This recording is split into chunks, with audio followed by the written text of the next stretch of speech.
नमस्कार दोस्तों, सानवी क्लासेस आल एग्जाम में आपका स्वागत है।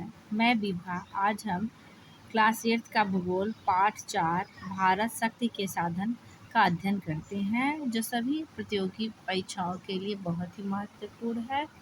प्लीज़ आपको ये वीडियो अच्छी लगे तो लाइक और सब्सक्राइब जरूर करिएगा। चलिए स्टार्ट करते हैं। ऊर्जा अथवा शक्ति का हमारे जीवन में बहुत महत्व है। किसी भी कार्य को करने के लिए जिस प्रकार हमें शक्ति की आवश्यकता होती है, उसी प्रकार हमारे कृषि संबंधी कार्यों, उद्योग धंधों, परिवहन, यातायात आदि के लिए भी शक्ति का विशेष महत्व है। इन कार्यों के लिए शक्ति जिन संसाधनों से प्राप्त होती है, उसे शक्ति के साधन कहते हैं। ये संसाधन कौन कौन से हो सकते हैं, आइए जानें।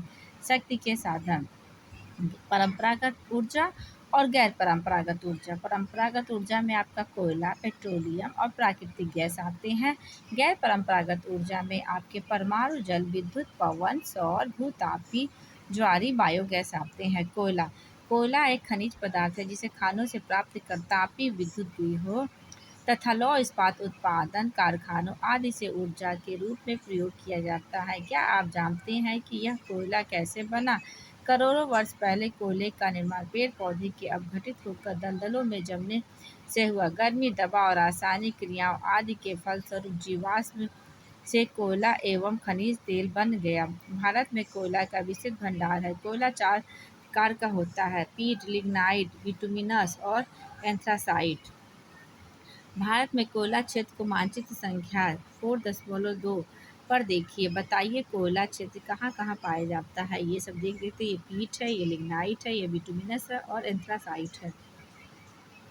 भारत में कोयला क्षेत्र को मानचित्र में संख्या इतने पर देखिए। अब वो पदार्थ, खनिज पदार्थ, ये कहाँ मिलता है और इसका आर्थिक महत्व क्या है, इसके बारे में जानते हैं। कोयला सबसे अधिक झारखंड में मिलता है। छत्तीसगढ़, पश्चिमी बंगाल, मध्य प्रदेश, असम, मेघालय, आंध्र प्रदेश में पाया जाता है। इसका उपयोग यह है कि यह कारखाने, जहाज, रसोई, सीमेंट, उर्वरक, ताप विद्युत केंद्रों एवं लौह इस्पात उद्योग में किया जाता है। खनिज तेल असम, मेघालय, गुजरात, बम्बई, हाई अरब सागर में किया जाता है। यातायात के साधन, जहाज, मशीनें चलाने एवं रोशनी करने के लिए भी इसका उपयोग किया जाता है। खनिज तेल आपने लालटेन स्टोव को जलते हुए देखा होगा। Motorcycle, scooter, pumping set, engine, diesel, rail engine आदि को चलते हुए देखा है।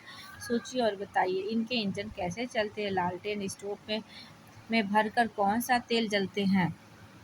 पंपिंग से डीजल। रेल के इंजन मोटर का डीजल तेल से चलते हैं। यह तेल हमें कैसे मिलता है, आइए जानते हैं। ये है तेल कहाँ कहाँ मिलता है, इसका आप स्क्रीनशॉट ले सकते हैं। भारत में जूम करके देख लीजिएगा।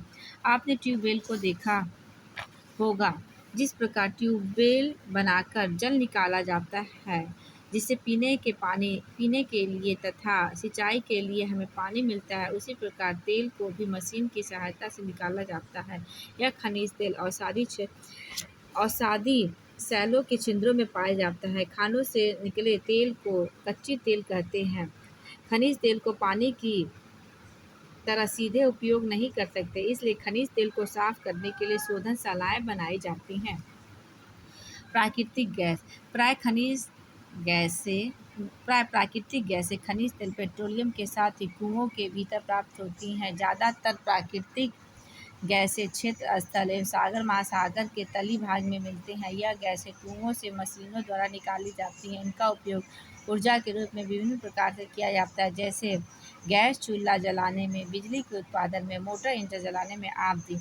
यह एक स्थान से दूसरे स्थान तक पाइपलाइन एवं गैस सिलेंडर द्वारा भेजी जाती है। इसके उत्पादन क्षेत्र मानचित्र 4.2 में देखिए।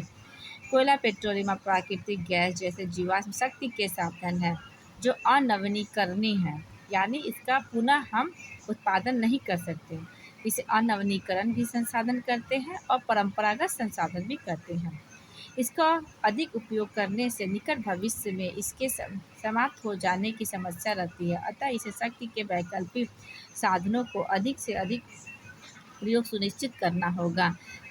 शक्ति के वैकल्पिक संसाधनों के बारे में आइए जानते हैं। जल विद्युत शक्ति: कोयला की ढुलाई महंगी पड़ती है। खनिज तेल भी देश की मांग एवं खपत से कम उत्पादन होता है, इसलिए देश में जल शक्ति का विकास किया जाता है। आपने घर, विद्यालय, आसपास छत में लगी बिजली के पंखों को चलते हुए देखा है। इसे बिजली कहाँ से प्राप्त होती है?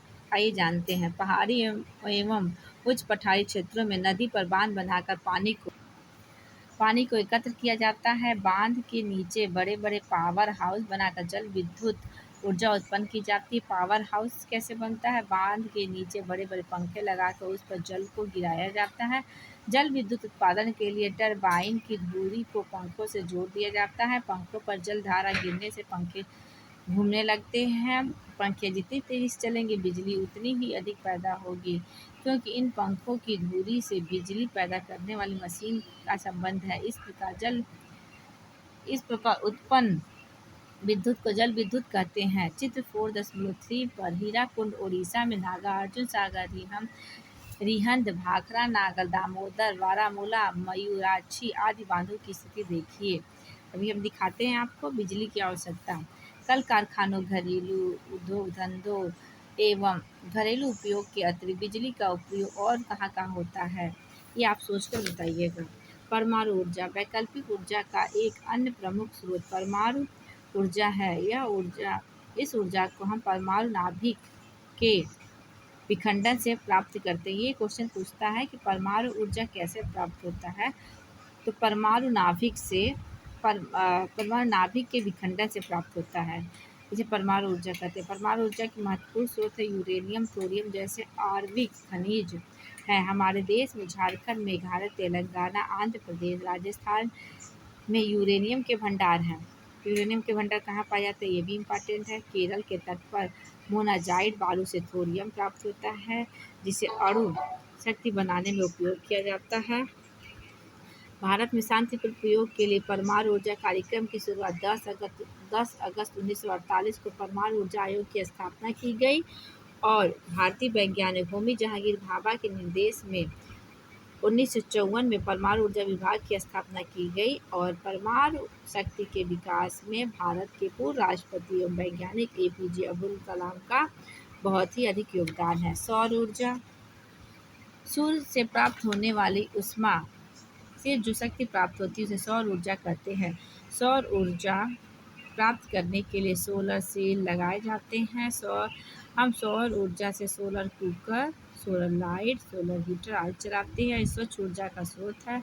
सौर ऊर्जा उत्पादन क्षमता को वर्तमान 4 गीगावाट से बढ़ाकर 100 गीगावाट करना भारत जलवायु कार्य योजना 2030 तक का लक्ष्य है। ये पूछा जाता है कि 4 गीगावाट से 100 गीगावाट करना कितने वर्ष तक का लक्ष्य है, तो आप बोलिएगा, आप लिखिएगा 2030 तक।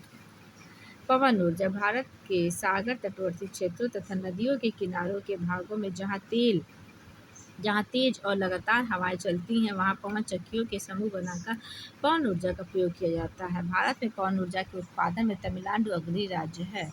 पवन ऊर्जा का उत्पादन कहाँ होता है? तमिलनाडु राज्य में होता है। इसके अतिरिक्त महाराष्ट्र, कर्नाटक, गुजरात, राजस्थान राज्यों में भी पवन ऊर्जा का प्रयोग किया जाता है। यह है क्वेश्चन आंसर, आप देख लीजिए। अब हम आपको दिखाते हैं बांध कहाँ पे है।